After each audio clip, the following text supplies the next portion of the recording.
Hello नमस्कार दोस्तों, 30 minute GS में आपका एक बार फिर से बहुत बहुत स्वागत है। पिछले वीडियो में हमने बात करी थी भारत में पुर्तगालियों और डचों के आगमन के बारे में।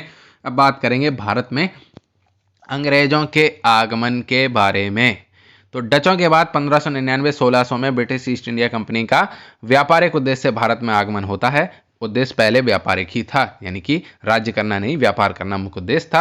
और इस कंपनी की स्थापना होती है 1599-1600 आप मानिए, लंदन के व्यापारियों के एक ग्रुप ने इस कंपनी की स्थापना करी।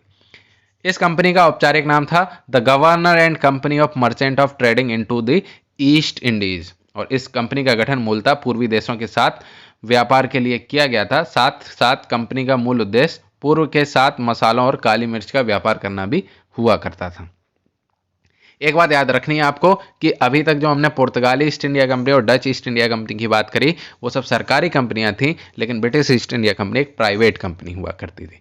वर्ष 1600 में ब्रिटेन की तत्कालीन महारानी एलिजाबेथ प्रथम ने फर्स्ट की इस कंपनी को 15 वर्षों, पूछा जाता है कितने वर्षों के लिए परमिट दिया गया, तो 15 वर्षों के लिए पूर्वी देशों के साथ व्यापार करने का एकाधिकार दे दिया। और यह अधिकार केवल समुद्री माध्यम से ही व्यापार करने के लिए था, बाकी माध्यम से नहीं। यानी कि 15 वर्ष के लिए ब्रिटिश ईस्ट इंडिया कंपनी को महारानी एलिजाबेथ प्रथम ने आपको एकाधिकार दे दिया समुद्री मार्ग से व्यापार के लिए। हालांकि 1603 में महारानी एलिजाबेथ की मृत्यु के बाद उनके उत्तराधिकारी जेम्स प्रथम ने इस व्यापारिक एकाधिकार को अनिश्चित काल के लिए बढ़ा दिया। ब्रिटिश ईस्ट इंडिया कंपनी द्वारा आधिकारिक रूप से वर्ष 1608 में कैप्टन हॉकिंस से, अब आपको ऑप्शन मिल जाते हैं हॉकिंस और सर टॉमस रो। तो हॉकिंस प्रेशर कुकर है, तो प्रेशर बनाने के लिए एक आदमी भेजा, हॉकिंस, याद रखना। तो हॉकिंस के नेतृत्व में एक दल को भारत में भेजा गया, जो सबसे पहले सूरत पहुंचता है। और वह दल जिस जहाज से भारत आया था, यह भी पूछा गया है, उस जहाज का नाम था हेक्टर।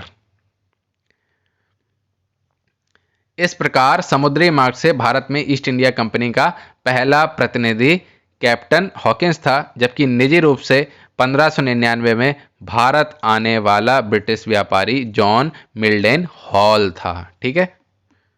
कैप्टन हॉकिंस ने भारत आगमन के बाद दिल्ली में जहांगीर से सूरत में व्यापारिक केंद्र स्थापित करने की अनुमति मांग दी। और प्रारंभ में जहांगीर ने हॉकिंस को इसकी अनुमति दे भी दी थी।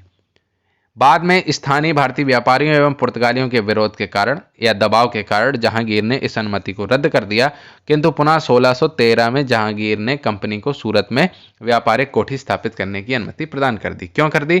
क्योंकि उस समय के राजनीतिक कारण ऐसे थे, पुर्तगाली अपना वर्चस्व दिखा रहे थे। तो जहांगीर को लगा कि अगर अंग्रेजों को थोड़ा सा पावर दे दी जाएगी तो शक्ति संतुलन बना रहेगा और ये हमारे अंग्रेज काम आएंगे। इसका प्रमुख कारण था 1611 ईस्वी में ब्रिटिश ईस्ट इंडिया कंपनी द्वारा आगरा के निकट स्वाली नामक स्थान पर पुर्तगाली सेना को पराजित करना, जिससे जहांगीर अत्यधिक प्रभावित होता है। इस समय कंपनी की सेना का नेतृत्व मिडलटन एवं बेस्ट नामक अधिकारियों के द्वारा किया गया था। ठीक है। कंपनी द्वारा सूरत में व्यापारिक कोठी की स्थापना 1613 ईस्वी में की गई, जबकि अगर इससे पूर्व ही कंपनी 1611 में बिना मुगल सम्राट की अनुमति के दक्षिण में मछलीपट्टनम में एक अस्थायी व्यापारिक कोठी की स्थापना कर चुकी थी। सूरत की व्यापारिक कोठी का नेतृत्व दिया गया थॉमस एल्वर्ड को। इससे कौन से क्वेश्चन बनते हैं हम आगे बताते हैं आपको। तो ब्रिटिश ईस्ट इंडिया कंपनी के द्वारा भारत में पहली व्यापारिक कोठी की स्थापना अगर पूछी जाए तो सन याद रखो 1611, और कहां पर? मछलीपट्टनम में। और ब्रिटिश ईस्ट इंडिया द्वारा भारत में पहली अनौपचारिक व्यापारिक कोठी की स्थापना पूछी जाए तो भी वही है 1611 मछलीपट्टनम में। और क्वेश्चन अगर बदल दिया जाए कि ब्रिटिश ईस्ट इंडिया कंपनी द्वारा भारत में पहली औपचारिक व्यापारिक कोठी की स्थापना कब हुई, तो सन 1613 याद रखना और सूरत याद रखना। ठीक है। पुर्तगालियों ने कोचीन में करी थी, डचों ने मछलीपट्टनम में करी थी, ब्रिटिशर्स ने अनौपचारिक मछलीपट्टनम में और औपचारिक रूप से 1613 में सूरत में। यही क्वेश्चन बनते हैं।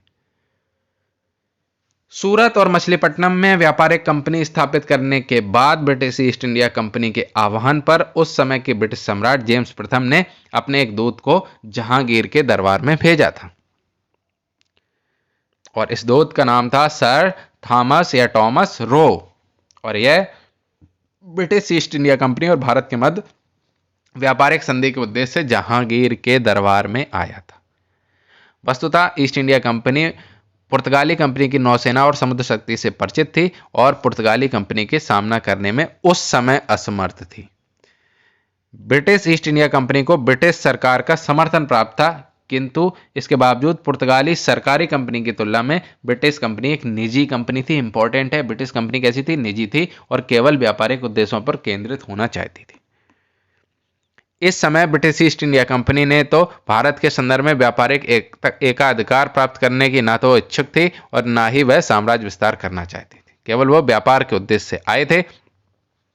लेकिन जैसे ही थॉमस रो आते हैं जहांगीर के समय में, जहांगीर ने वाणिज्यिक संधि के लिए मना कर दिया और हालांकि इसके लिए जहांगीर ने कोई उचित कारण नहीं बताया था।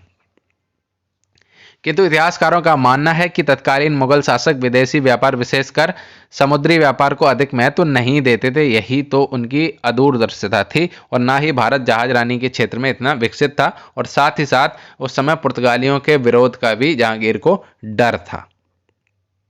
लेकिन थॉमस रो एक कुशल कूटनीतिज्ञ था और उसने भारत में व्यापार करने की कुछ सुविधाएं जहांगीर से जरूर प्राप्त कर ली थी। कहा कि आप चलो ठीक है, संधि बंदी ना करो, कुछ तो छूट दे दो साहब, इतनी दूर से आए हैं, कुछ तो रहम करो, आप तो महान हो दुनियादारी। उसको नक्शा दिखाया, बोले ये मैप ऐप देख रहे हो, आप समझ रहे हो, और गिफ्ट विफ्ट दिए। बस गिफ्ट के बाद तो इंडियन आदमी पिघल जाता है, यानी कि रिश्वत दी और खत्म।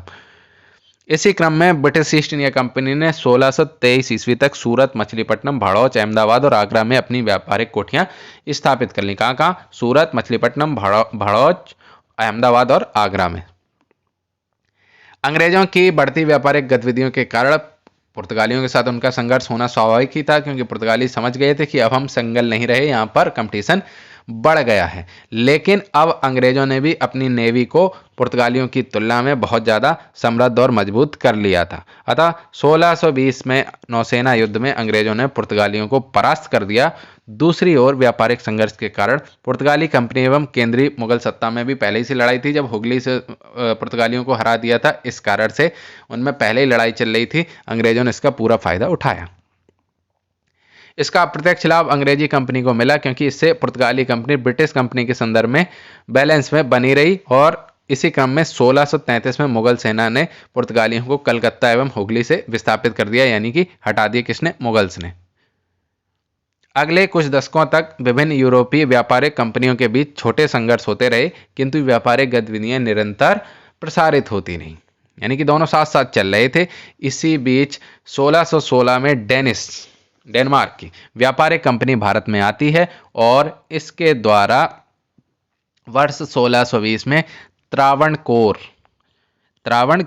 यानी कि तंजौर में पहली व्यापारिक कोठी की स्थापना होती है और उसके लंबे समय के बाद यानी कि 1676 में बंगाल के सेरामपुर या श्रीरामपुर में दूसरी कोठी की स्थापना की जाती है।